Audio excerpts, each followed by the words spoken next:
Salut les connectés, je vous retrouve après une très longue absence puisque j'avais pas de sujet d'inspiration pour faire des nouvelles vidéos. Alors aujourd'hui, je reviens vers vous, vous doutez bien, avec un sujet super important dont on doit parler.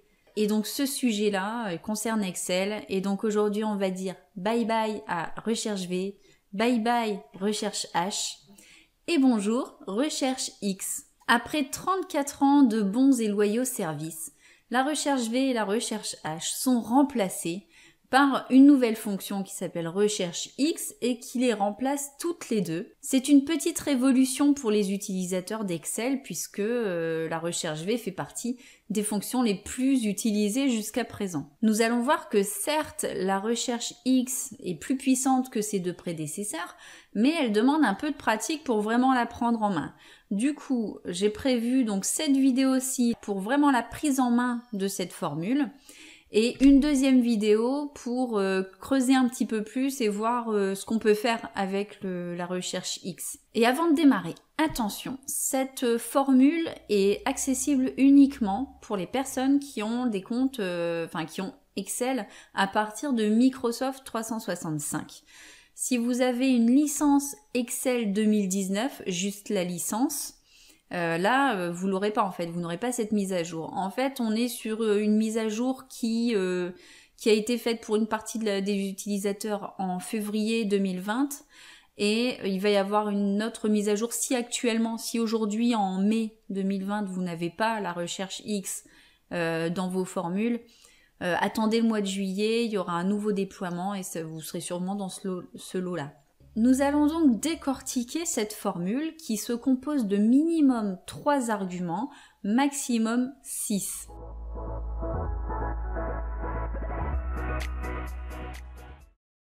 Alors on va commencer par les trois arguments obligatoires. Je reprends ici cette application que j'avais déjà utilisée pour ma vidéo sur la recherche V. Donc nous avons ici une table qui concerne donc la liste des salariés d'une entreprise, matricule, nom, prénom, un code métier, et sur une autre table ici, j'ai les codes métiers et la désignation de ces codes. Et donc je veux ici que la recherche X me complète cette colonne de désignation des métiers en fonction du code métier trouvé ici. Donc on se lance.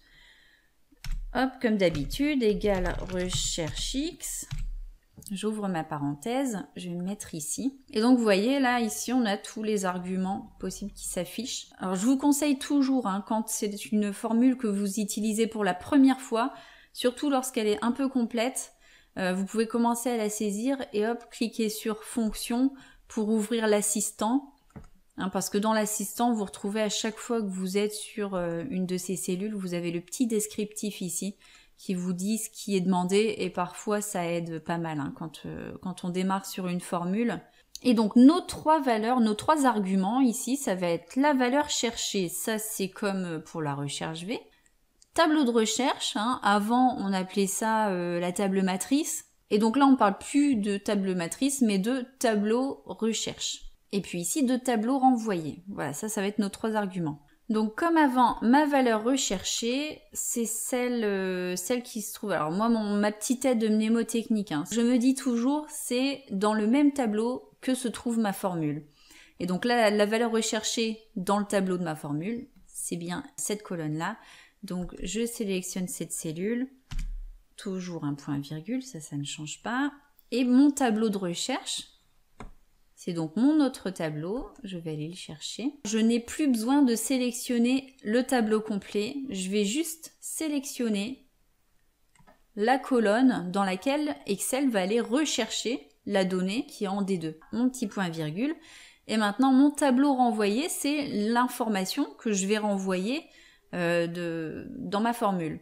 Et donc, ça va être cette colonne-là. Il est toujours important de faire la même sélection, c'est-à-dire que là, j'ai pris toute cette colonne-là en prenant l'entête, et ici, pour le tableau renvoyé, je prends aussi mon en-tête et le même nombre de cellules. Je valide, et là voilà, On vérifie, code métier 200, on est bien sur responsable production. Ça a fonctionné. Alors maintenant, si je veux incrémenter cette formule, bah, je vais avoir un petit souci parce que j'ai pas placé de mes petits dollars hein, comme d'habitude. Donc je vais le faire tout de suite. Donc touche F4. Hein. Hop, et maintenant, je double-clique et ça incrémente jusqu'à la fin de mon tableau, hein, jusqu'à ma dernière donnée. Le double-clic, c'est quand même plus rapide. Et donc on voit ici que on a toujours ce petit message d'erreur not available. J'ai une valeur qui est non disponible, c'est la 208. Donc je vais vérifier, effectivement, j'ai pas de 208 ici. Et c'est là que notre quatrième argument entre en jeu, puisque vous vous souvenez, hein, avant on terminait notre recherche V par vrai ou faux pour avoir la valeur approximative ou la valeur exacte. Donc là, ce vrai faux n'existe plus par défaut, hein, en ayant mis juste mes trois arguments. Par défaut, il me met la valeur exacte. Et donc, si je continue ma formule avec un quatrième argument, ça va être pour dire si la valeur est non disponible, alors il va me mettre ce que je lui aurais dit de mettre. Donc, je vais juste faire un copier-coller de ma formule. J'ai mes trois arguments, point virgule, et ici, je vais lui dire, donc je pourrais lui dire de guillemets, j'ouvre et je ferme les guillemets, donc il ne me met rien. Moi, je vais plutôt lui dire valeur non disponible. Voilà. Et voilà, et j'ai bien ici ma valeur non disponible. Donc là, c'est vraiment un gain de temps comparé à la recherche V où là, il fallait prévoir quelque chose en plus pour avoir ce nouveau texte. Donc là, on se retrouve avec une seule formule et 4 arguments pour prévoir cette situation de valeur non disponible. Maintenant, on va reprendre cette formule dans un autre exemple. C'est parti. Recherche X. Donc ma valeur recherchée, c'est celle-ci. Mon tableau de recherche, donc il va retrouver cette valeur ici, dans la colonne pays. Et il va me renvoyer la valeur ici, donc la population, donc cette colonne-ci. Et voilà. Hop. Et maintenant, on va faire la même formule en version recherche H. Ma valeur recherchée, donc c'est toujours cette cellule-là. Mon tableau de recherche, je prends bien mon en-tête. Et donc, je veux qu'il me renvoie le continent. Et je valide. Donc au final, une fois qu'on a bien compris ce que sont ces valeurs-là, valeurs cherchées, le tableau de recherche et le tableau renvoyé, c'est quand même beaucoup plus simple à prendre en main. Et le fait de sélectionner une colonne ou une ligne plutôt qu'un tableau complet, finalement, ça nous simplifie quand même grandement les choses et surtout la compréhension de la formule. Maintenant, passons à notre cinquième argument qui s'appelle mode correspondance et là, c'est là que ça commence à se corser. Donc, c'est un argument qui n'est pas obligatoire, hein, mais qui va nous faire gagner pas mal de temps et c'est là que, c'est à partir de là qu'on sent vraiment que cette formule a été améliorée. Donc là, dans cette situation-là, on va chercher le pays par rapport à une population écrite, donc par rapport à une donnée chiffrée. On veut une référence. Et donc, dans cette situation-là, on prévoit de ne pas avoir de correspondance exacte avec cette donnée-là. Et on va avoir la possibilité, soit en cinquième argument, de mettre 0 ou rien, hein, tout simplement, je mets pas, j'arrête ma formule au quatrième argument, et donc par défaut, il va me chercher la correspondance exacte. Mais si en cinquième argument je mets -1, il va aller me chercher la correspondance la plus proche, donc mais celle en dessous de 65 millions. Et si je mets 1, là il va aller me chercher la correspondance la plus proche supérieure. Donc je vais refaire celle-ci avec vous. Recherche X. Ma valeur recherchée, c'est donc celle-ci. Et dans mon tableau de recherche, ce 65 millions se trouve dans cette colonne-là. Et je veux qu'il me renvoie la valeur pays. Donc ici, par exemple, mon texte, s'il ne trouve pas d'équivalence, bah c'est comme ici, je vais mettre valeur indisponible. Paf. Et donc, comme dernière valeur, je vais mettre mon -1. Vous voyez qu'ici, comme je suis dans la barre de formule, la barre de formule, c'est quand même l'idéal hein, pour écrire les formules, parce que quand on est dans la cellule, parfois la formule est un peu longue, et du coup, on n'a plus accès aux cellules voisines, tandis qu'à partir d'ici, on n'a pas de problème pour ça, et puis en plus, on retrouve ce détail-là. Et donc, je vais choisir correspondance exacte ou élément inférieur suivant. Je double-clique. Et voilà. Et donc, on vérifie 65 millions et on a Maroc qui est ici, l'élément qui vient juste avant 65 millions. Donc, c'est bien ça. Et donc, pour celui-ci, on a la France et c'est bon. Donc, avec la valeur numéro 1, on a la correspondance supérieure la plus proche. Et la dernière valeur qui nous est proposée, c'est pour la correspondance de caractère générique. Et là, ça va être plutôt pour des recherches lorsque votre valeur recherchée est en format texte. Donc ma valeur recherchée ici, c'est du texte. Et donc mon étoile, ça veut dire qu'il va rechercher FR suivi d'autres caractères, mais je donne pas la quantité en fait. Je fais pas de restriction au niveau de la quantité. Donc s'il trouve FRA ou France ou plus de lettres encore, ça sera bon pour lui en fait. Mon tableau de recherche, c'est celui-ci.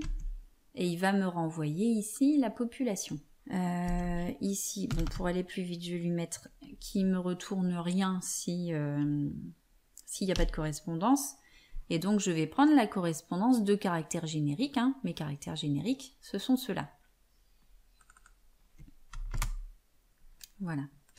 Et donc, pour France, hein, il me sort donc FR et l'astérisque. Donc, il m'a trouvé la valeur France.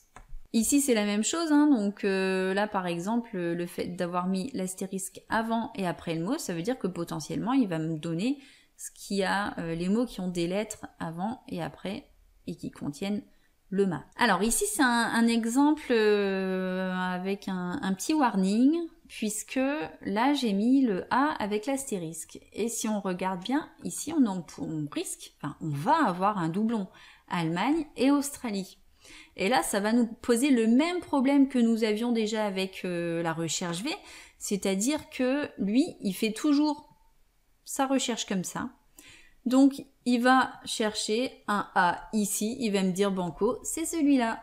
Et sauf que moi, potentiellement, c'était peut-être celui-là que j'attendais, et du coup, je vais avoir une erreur, et en plus, il va pas me le dire. Donc, avant de faire votre recherche X, vérifiez toujours votre colonne de référence. Il ne faut pas qu'il y ait de doublons.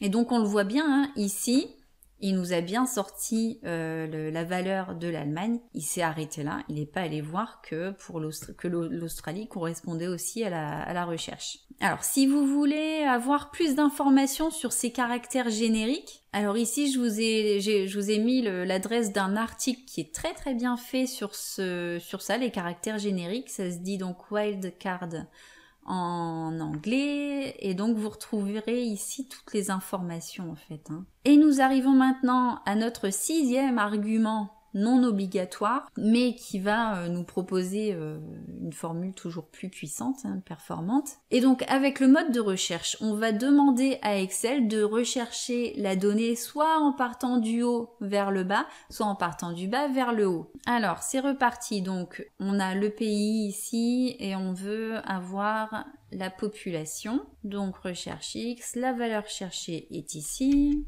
Le tableau de recherche, donc France, on va le trouver à cet endroit-là. On veut qu'il nous renvoie la population. S'il ne trouve rien, on va lui dire de mettre rien. Ensuite, on a le mode de correspondance, on va lui dire correspondance exacte. Et donc, notre 6e argument, on va lui dire... Ça, c'est la valeur par défaut, en fait. Hein. Il va chercher du premier au dernier. Tac. Tandis qu'ici, on lui a dit de chercher donc du dernier au premier. Et vous voyez que comme on a France qui apparaît plusieurs fois dans cette colonne-là, il nous a bien mis ici le premier. Et ici en mettant -1, donc il a bien fait sa recherche en partant du bas.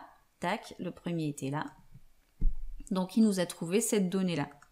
Et sur ce dernier argument, il nous reste deux valeurs, c'est 2 et moins 2. On va pas les aborder ici puisque c'est de la recherche binaire et là ça demande c'est un niveau expert en fait, un plus gestion de base de données. Donc on va pas l'aborder ici. En revanche, si cela vous intéresse, parce que l'intérêt en fait de cette recherche binaire, c'est que la recherche binaire, elle va être beaucoup plus performante si vous avez une très très grosse base de données et ça demande obligatoirement que vos données soient triées.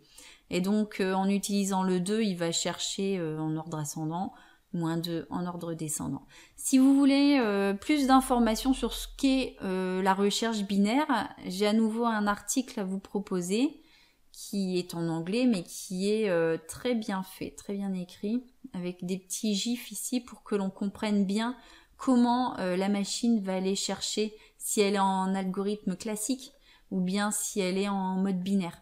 Voilà, donc j'espère que cette vidéo vous aura aidé à prendre en main cette nouvelle formule. À bientôt!